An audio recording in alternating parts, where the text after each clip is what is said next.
प्यारे बच्चों, problem number 27 को देखो। ये भी निहायत ही ईजी प्रॉब्लम है। CBSE D95C के अंदर क्वेश्चन पूछा गया है।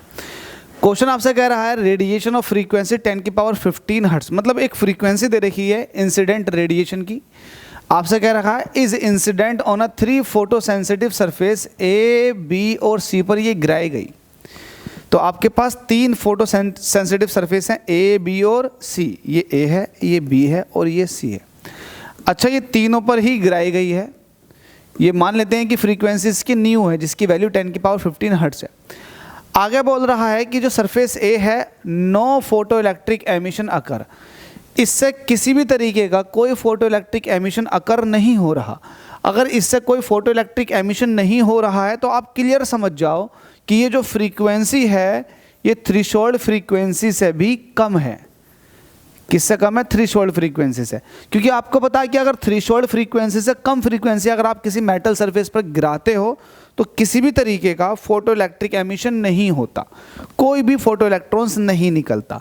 तो यहाँ पर आपने गिराई है, कोई भी फोटो इलेक्ट्रॉन्स नहीं निकला है। इट मीन्स ये जो आपने फ्रीक्वेंसी गिराई है ये थ्रेशोल्ड फ्रीक्वेंसी से भी कम है। थ्रेशोल्ड फ्रीक्वेंसी अपने आप में एक मिनिमम फ्रीक्वेंसी होती है जिसकी वजह से फोटो इलेक्ट्रिक इफेक्ट शो होता है। ठीक है, पहला पार्ट तो हो गया।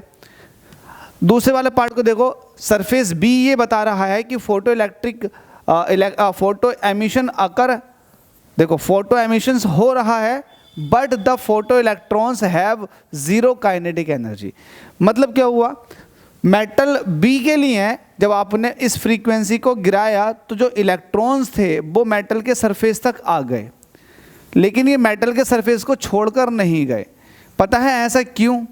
ऐसा इसलिए है क्योंकि आपने जो फ्रीक्वेंसी गिराई थी इस फ्रीक्वेंसी के अलोंग इसकी कुछ एनर्जी होगी, तो उतनी ही एनर्जी इन फोटॉन्स के वर्क फंक्शन के बराबर थी, जिसकी वजह से ये इलेक्ट्रॉन सिर्फ सरफेस तक आ सकते हैं, सरफेस से बाहर नहीं जा सकते। इसका मतलब ये है कि जो न्यू है वो थ्रेशोल्ड फ्रीक्वेंसी के जस्ट इक्वल है। मतलब सीधा सीधा कि सिर्फ वर्क फंक्शन में ही एनर्जी जा सकती है और इससे ज़्यादा एनर्जी और नहीं है इसके पास।